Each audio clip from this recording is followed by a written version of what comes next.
उस्मानी रियासत सुल्तान मुराद की क़यादत में जज़ीरा नुमा अनातोलिया के गैर मुतनाज़ वज़ीर आज़म बन चुके थे। ताहम इससे पहले कि मुराद ख़ित्ते में अपनी अजीम फ़तह हासिल करता, सुल्तान ऑफ दी उस्मानियों को अपने से सर्बियाई जागीरदारों के दरमियान बढ़ते हुए तनाव से निमटना पड़ा। सर्बिया के फ़ौजियों ने शहर के अंदर शहरियों की अमलाक को लूटना शुरू कर दिया था। उस्मानी क़यादत की इजाज़त के बगैर शहर अदरने की तरफ वापसी पर मुराद ने लूट मार के ज़िम्मेदार सर्बिया के मुजरिमों को फांसी देकर इसका जवाब दिया। इनके भाइयों को उनके गैर मुल्की हाकिम और एक बड़ी अक्सरियत के ज़राए ने फांसी दिए जाने से नाराज़ उस्मानी फ़ौज के अंदर मौजूद सर्बिया का दस्ता शहज़ादा लाज़ार के पास गया, जिसने 1387 तक अदरने को अपना सालाना खराज देने से इनकार कर दिया था और एक बड़ा इत्तेहाद बनाना शुरू कर दिया था। मुराद के ख़िलाफ़ कम ताकतें मोमेंटम मज़ीद सर्बिया के शहज़ादे के हक़ में था। वो साल उसने फैसला कुन जंग के दौरान 20,000 की उस्मानी छापा मार फ़ौज को शिकस्त देकर तितर बितर कर दिया था। प्लोनिक के इस तरह ख़ित्ते में उस्मानी मुखालिफ इत्तेहाद के लिए और भी ज़्यादा हमायत हासिल कर चुके थे। बल्कान के एक शहज़ादे ने खुलेआम इसकी मुखालफत की और इस दौरान इसके इंतहाई काबिल एतमाद ग्रैंड वज़ीर की मौत। इसी साल मुराद ने एक बार फिर अपनी निगाहें मगरिब की तरफ मोड़ लीं। 1387 के आखिरी महीनों में यूरोप में दाखिल हुई उस्मानी सुल्तान ने सबसे पहले अली पाशा को मुकर्रर किया, साबिक ग्रैंड वज़ीर का बेटा, जो फ़ौजी मंसूबे बनाने से पहले अपने वालिद के साबिक ओहदे पर प्रिंस लाज़ार के ख़िलाफ़ लड़ने के लिए तैयार किया गया था। 1388 तक सर्बिया के शहज़ादे ने हंगरी के बादशाह के साथ अमन मुआहदे पर दस्तखत किए। हंगरी के शहज़ादे ने इस तरह अपने शुमाली हिस्से को महफूज करके सर्बिया के साथ अपनी अफवाज को मजबूत करना शुरू कर दिया। इनके दायरे के रईस और बोस्निया की हमसाया सल्तनत के अलावा अल्बानिया की सल्तनत भी शामिल हो गईं और ये देख कर के 1388 के मौसम बहार में इनके ख़िलाफ़ एक ताकतवर इत्तेहाद बन रहा है। बुल्गारिया के एवान शीशमान, जिनके बारे में कहा जाता है कि वह लाज़ार के इत्तेहाद में शामिल होने के मराहिल में थे, मुराद के वज़ीर आज़म अली पाशा से पहले हमले की क़यादत की। इनके 30,000 मजबूत मेज़बान बल्कान के पहाड़ों के ऊपर से गुजरे और शुमाल में उतरे। बुल्गारिया के मैदान एक तेज़ हैरत अंगेज़ हमले में तब्दील हो गया।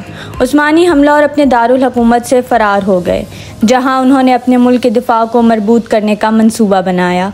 ताहम शदीद और तेज़ उस्मानी हमला ख़ित्ते में बुल्गारिया के बहुत से फ़ौजियों को हैरान कर देता है। अली पाशा की फ़ौजें आगे बढ़ीं। दरियाए दनोबे और बहरे अस्वद की तरफ इनका रास्ता वरना और तुदकरान के कस्बों का मुहासरा करेगा। ताहम उस्मानी ग्रैंड वज़ीर किसी भी शहर पर कब्ज़ा नहीं कर सके। दो अच्छी तरह से किला बंद साहिली शहरों पर मुहासरा बरकरार रखने के लिए आदमी और सामान लेकर मगरिब की तरफ मुड़ते हुए अली पाशा ने किला निकोपोलिस की तरफ मार्च किया, जिसकी सदारत एवान शीशमान ने बुल्गारिया की फ़ौज की बाक़ियात के साथ की। ताहम कस्बे का कुछ अरसा मुहासरा करने के बाद अली पाशा पर वाज़े हो गया कि वो ऐसा नहीं कर सकते और बुल्गारिया के दिफा के लिए उन्होंने खतूत भेजे। एदरना से मुराद अव्वल ये देख कर कि इसकी तादाद बहुत ज़्यादा होने वाली है, इवान शीशमान ने अपने तमाम इलाकों को खोने से बचने के लिए उस्मानी सुल्तान के साथ सौदा करने की कोशिश की। मुसलमान हमला आवरों को ये मुज़ाकरात कामयाब रहे और ज़ार ने दनोबे को तर्क कर दिया। सलेस्टर का किला मुराद को तमाम दुश्मनों के ख़ात्मे के बदले में तसलसल अदरने को सालाना खराज तहसीन पेश करना और ये वादा कि वो लाज़ार की फ़ौज इत्तेहाद में शामिल नहीं होगा। इसके बाद बुल्गारिया के दायरे में जो बाकी रह गए वो ज़मीनों का एक छोटा सा मजमुआ था। बुल्गारिया के शुमाली हिस्से में ख़तरा बनने के बाद मुराद अब अपना रुख मोड़ लेंगे। बोस्निया की बादशाही को निशाना बनाने वाले साल और इसके दूसरे मंसूबाबंद हमले की तरफ तवज्जो दी। 1388 के मौसम गर्मा के दौरान जब अली पाशा बुल्गारिया पर अपने हमले का आगाज़ कर रहा था, 18,000 की एक उस्मानी फ़ौज रुमीलिया, बलरबी और लाला शाहीन पाशा की क़यादत में आगे बढ़ी। सर्बिया के इलाके ताहम इस बार ईसाई मुहाफ़िज़ीन बोस्निया के ग्रैंड ड्यूक के साथ ख़ित्ते के लोग अपने मुसलमान हमला आवरों के ख़िलाफ़ अच्छी तरह से तैयार थे। बलेका कस्बे के करीब शाहीन पाशा की अफवाज पर घात लगाकर हमला किया, जिसके नतीजे में उस्मानी मेज़बान की मुकम्मल तबाही और ख़ुद उस्मानी पाशा की मौत के करीब पहुंच गए।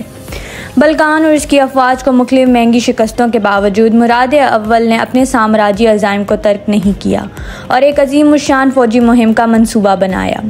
प्रिंस लाज़ार 1389 में इंतखाबी मुहिम के अगले सीज़न के लिए, जिसकी वो बज़ाते ख़ुद क़यादत कर रहा था, अपने मुकामी फ़ौजों को इकट्ठा करके मुराद और अपनी दोनों बेटों को ख़त भेजा। शहज़ादे बियाज़त और याकूब अनातोलिया में अपने टैक्स जमा करने और बल्कान में अपने वालिद से मिलने के लिए आए। 1389 के मौसम बहार के दौरान तकरीबन 40,000 पर मुश्तमिल एक उस्मानी मेज़बान पलोडियो में तश्कील पाया। इसी दौरान लाज़ार बेकार नहीं था और एक हतमी उस्मानी हमले की तैयारी करने लगा। इसके सब के साथ मुहिमों की तैयारी मुकम्मल थी। मुराद अजीमुशान फ़ौजें भी तैयार थीं। सर्बिया की तरफ मार्च किया, बाकी ईसाइयों को जमा किया। मरकज़ी बल्कान जज़ीरा नुमा के कल्ब में वाक़े एक अहम संगम शहर। उस्मानी हमले के तनाज़ुर में शहज़ादा लाज़ार ने अपनी सल्तनत को मजबूत करने का हुक्म दिया। सर्बिया के दारुल हुकूमत में इत्तेहादी अफवाज सर्बिया के शहज़ादों की अक्सरियत थी। फ़ौज और इसकी होल्डिंग और इसके दामाद के दायरे से फ़ौजी दस्तों पर मुश्तमिल थी। अपने बुनियादी मेज़बान के अलावा लाज़ार के साथ छोटे दस्ते भी शामिल थे। बोस्निया, हंगरी और अल्बानिया से जून के पहले हफ्तों में लाज़ार के मातहत इत्तेहादी फ़ौज बनाई गई। मुराद से मिलने के लिए जनूब की तरफ मार्च शुरू किया गया। उस्मानी हमले और शायद उस्मानियों को यूरोप से बाहर निकालने का अमल शुरू था। 15 जून 1389 को प्रिस्टीना के शुमाल मगरिब में एक हमवार मैदान में लाज़ार की फ़ौजें और मुराद की फ़ौजें यूरोपी तारीख़ की सबसे अहम लड़ाइयों में से एक का सामना करेंगी और इसका आगाज़ हुआ। इनके दुश्मन ने गैर मुतवक्के तौर पर इन्हें मैदान जंग में मुराद को ललकारा। उस्मानी महाज पर तकरीबन 1000 तीरंदाजों का दस्ता था।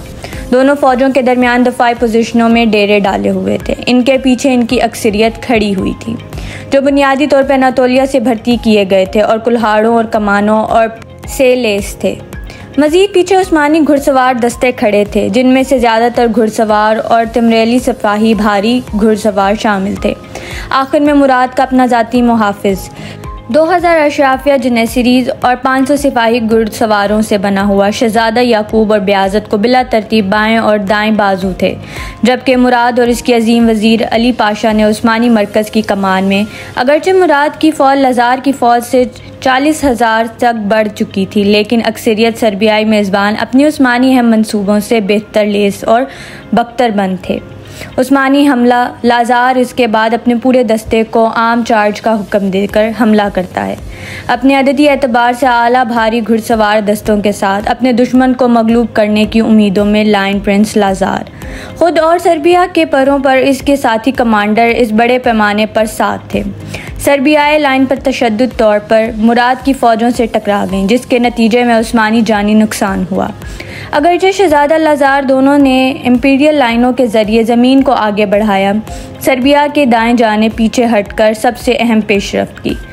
उस्मानी फ़ौजें वापस अपनी जंगी कैंप में दाखिल हुईं। इस नाजुक मोड़ पर ऐसा लगता था कि जैसे शहज़ादे याकूब की क़यादत में उस्मानी बाएं बाजू मुकम्मल तौर पर तबाही के दहाने पर था, जिससे सर्बिया के इत्तेहाद को सल्तनत उस्मानिया की पूरी फ़ौज को जोड़ने का मौका मिलता था।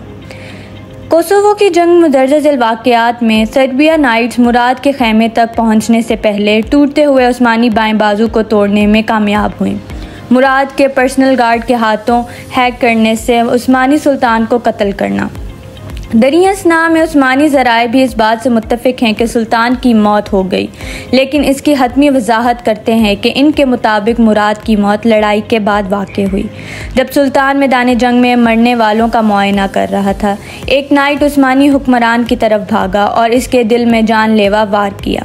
सर्बियाई ज़राए ये भी कहना है कि मुराद की मौत लड़ाई के बाद हुई, नतीजा एक ही था, उस्मानियों का सुल्तान कोसोवो के मैदान में मर गया। लाज़ार की फ़ौजों ने टूटते हुए उस्मानी लश्कर में घुसना शुरू कर दिया। इस तरह उस्मानी फ्रंट लाइन को मुस्तहकम करना पड़ा। कुछ वक्त जैसा कि इब्तदाई सर्बियाई चार्ज ने रफ्तार खो दी और दोनों से हज़ारों मर्द फ़रकीन आपस में दस्तों गिरेबां थे। इसके साथ जंग की लहरें अचानक उस्मानियों के हक़ में बदल रही थीं। अपने मातहत बाकी फ़ौजियों को बचाने के लिए मैदान जंग से लाज़ार और मुनज़्ज़म अनखला कमांडर शायद सर्बिया का रईस उस्मानियों के ख़िलाफ़ मुज़ाहमत के लिए अपनी अफवाज को महफूज रखना चाहता था। सुल्तान मुराद अव्वल सल्तनत उस्मानिया में वसी पैमाने पर कामयाब फतूहात के ज़िम्मेदार थे। अपनी 18वीं सदी की सल्तनत उस्मानिया की तारीख़ में एडवर्ड गोबिन ने मुराद के 27 साला दौरे हुकूमत के बारे में दर्ज झेल बातें की। उस्मान ने एक दौर जमा किया अपने इर्द गिर्द और हान ने इसे एक रियासत में तब्दील कर दिया, लेकिन यह मुराद ही था जिसने सल्तनत कायम की।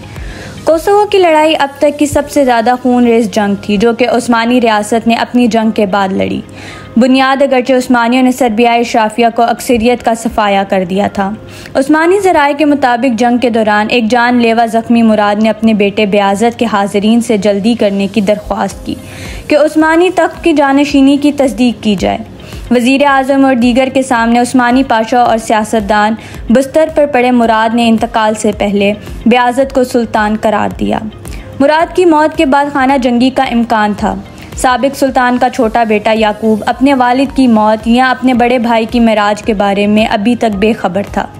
जब से वो आया था सर्बिया की फ़ौज का ताक़ुब कर रहा था। पाशा जिन्होंने उस्मानी सिविल का तजर्बा था, 1373 की जंग ने फैसला किया कि बेआज़त के दावे को लाहक करने वाले तमाम ख़तरात को ख़त्म कर दिया जाए।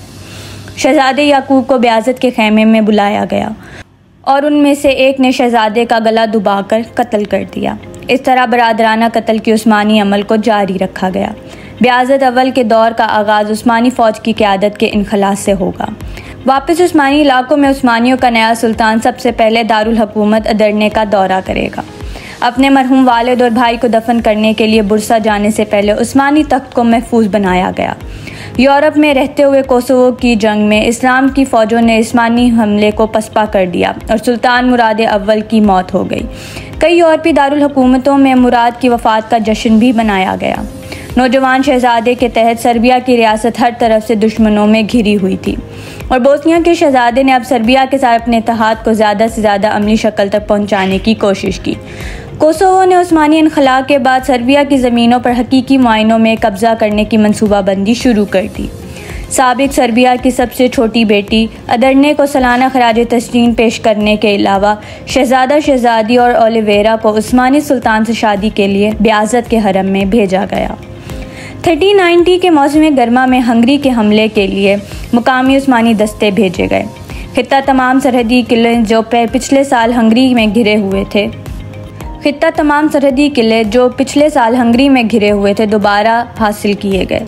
कोसोवो की जंग कोसोवो के अरूज की कहानी का एक लाजमी हिस्सा है और सल्तनत उस्मानिया बल्कान की सबसे मजबूत रियासत उस्मानी रियासत को तस्लीम करने के साथ अब अपने डोमिनियंस को पूरे मुकामी इलाकों में और आज़ादाना तौर पर फैलने के काबिल थी।